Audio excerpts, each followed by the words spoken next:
those of you who know Scripture know that the question is raised, can anything good come out of Nazareth? And the modern equivalent is, can anything good come out of Michigan? And the fact is, lawyers can come out of Michigan and great legislative developments. Last night, I almost fell over my chair when Michigan Speaker Matt Hall announced, as we awarded Bonnie her award, you actually cut $5 billion year over year. So I'm just going to give you 5 minutes. Nobody believes anybody does that. Yeah. You actually went down in total expenditures $5 billion. Explain how that happened. Yeah, so we had to start line by line, going through every line in the budget, looking for waste, fraud, and abuse. And we were laughed at when we started. People think, or at least Democrats think, there's no waste, fraud, and abuse.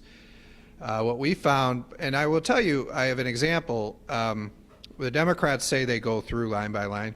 We found in Michigan our Democrat Attorney General's budget was one line.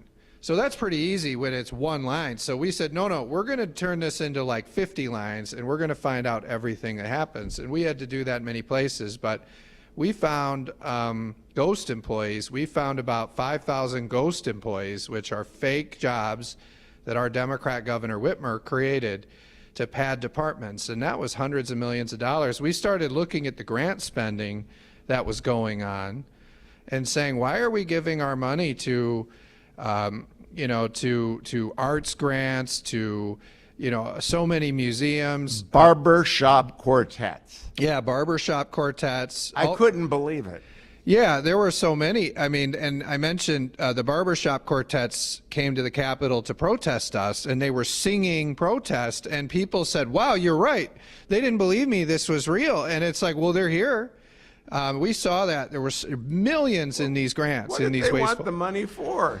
Barbershop poles? What did they want? Outfits? I don't know. It's a great question. What are you spending millions of dollars on? We found glass blowing, all kinds of things. We look into this. We say, why is there, we found puppet art in Detroit. I learned there's 2 or 3 different puppet art companies. Why? My producer does puppets. Be careful. Okay. Well, Dwayne is a puppet guy. Well, you should come to Michigan. We'll give you millions of dollars to do it. So you got rid of the puppet budget? We did. We got rid of all of that. The wasteful grants. See, I love this segment.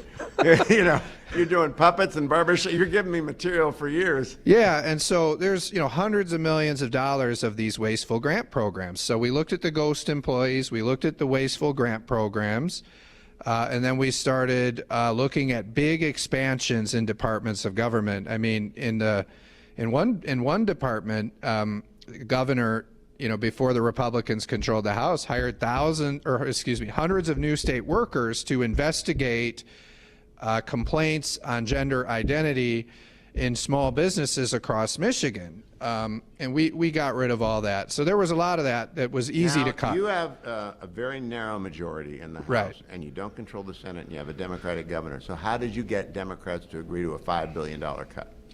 Well, I think we did a lot of homework on it. We clearly articulated the things we were trying to do, and then what we did is we tried to figure out other places that we could spend the money that we thought were higher priorities for the taxpayer. So we said, why? Because the Democrats were asking for tax increases, and so we said, should you raise taxes to pay for this stuff? We said, instead of, and this is what government always does, is they fund all that stuff, and then they come to you and say, we need to raise taxes to pay for roads or health care or education, public safety. So we said, what if we just flip that? What if we fund this stuff first, and then they can go and try to raise taxes for puppet art and barbershop quartets, and the public would never go for that. Now, I got to ask you a question about my alma mater. They got Ray Kethledge there. Judge Ray Kethledge teaches federal courts, and he's a fine, conservative, superior fella, and there might be one other conservative on the line. It was a normal place when I went there in the 80s. How do you bring back ideological balance to your state school system? Well, in Michigan, our state superintendent does not report to the governor. He reports to a board.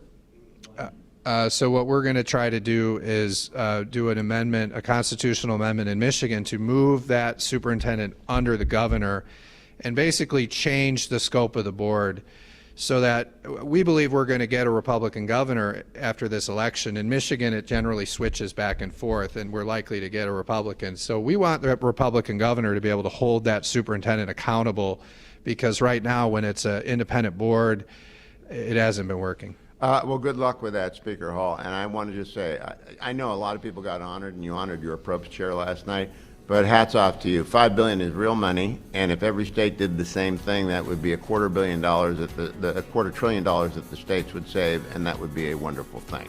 Good to have you.